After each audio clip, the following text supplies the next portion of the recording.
Hey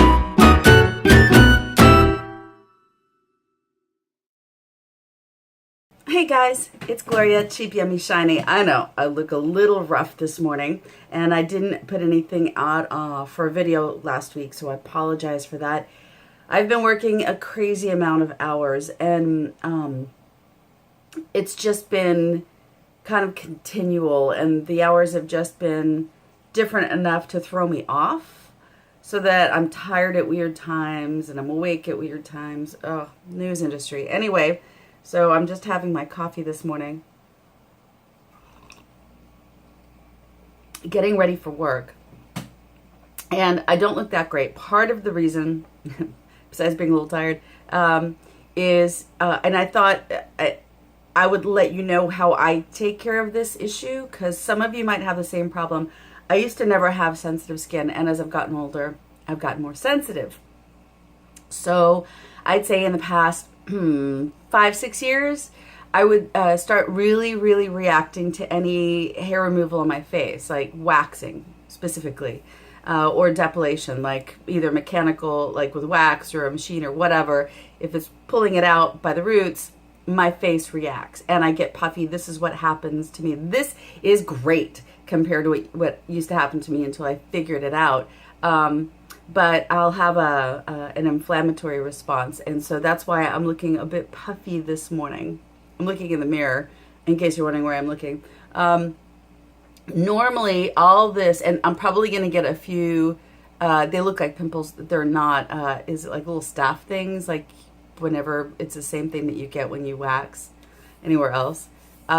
I might get a couple up here, but I do my best to minimize it, because normally I would get literally just covered in hives. It was insane. And so I wouldn't wax for a while, for a few years actually, until I started experimenting, and I was gonna be by myself for a few days so I could figure out exactly what to do. So this is what I do.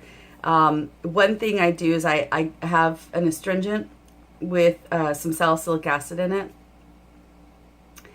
and I also have a very mild toner. Oh, you know, I should show you what I'm using. Hold on.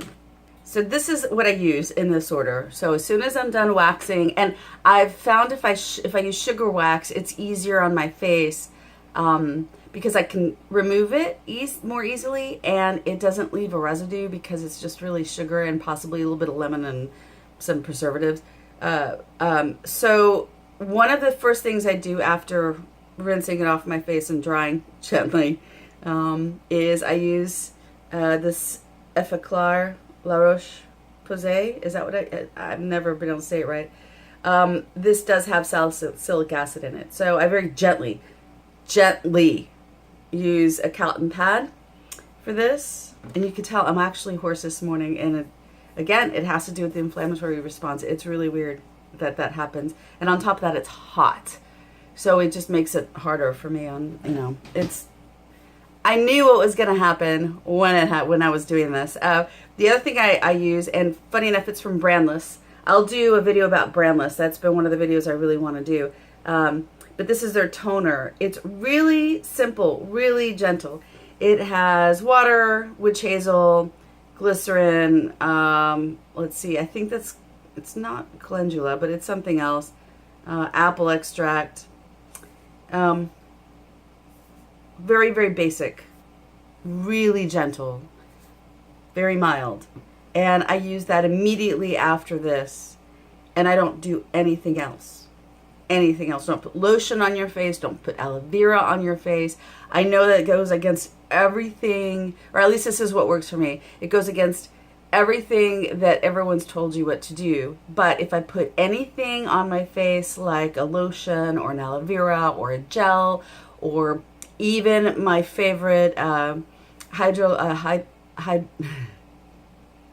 even my favorite moisturizer, anything, it will exacerbate this, and I will get all these, like this whole area will be covered in bumps.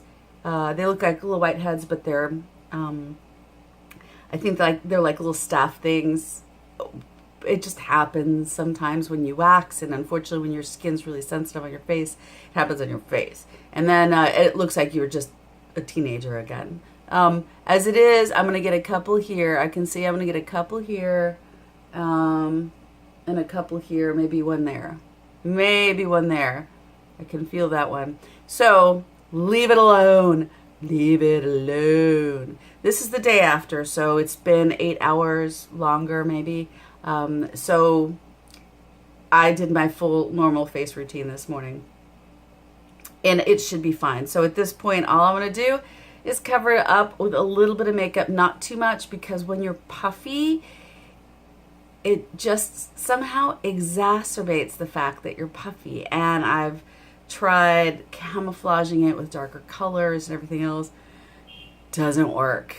So don't fool yourself. It won't look good. Just, put on some mascara, a little bit of concealer on the more red parts. Don't powder too much because it'll just look weird. And, let your face be your face for the day. Now, I almost forgot the most important part. And by the way, this is all the makeup that I'm going to do. This is as far as it goes. I literally used a bit of this Born This Way concealer. I used a little bit of this Supergoop Invincible 45 SPF setting powder, mascara, and lip gloss. And I blotted everything before the powder. That's all I did. That's all I'm going to do. I'm going to be sweating a lot anyway, so the less I have on my face, the better. But I forgot one important step. Oops. It's a big one. What I did is I have one of those soft freezer packs that I just keep in my fridge in case you get hurt. And I put it inside of a washcloth. And literally for about 45 minutes, I was just holding it on one side or the other side of my face, just moving it back and forth, letting the cool keep some of the inflammation down. That is one of the most important steps too. So that's what you have to do if you have really sensitive skin and you don't want to break out in hives and then later pimples. It's not pretty. Not pretty. Okay, guys, thank you so much for watching.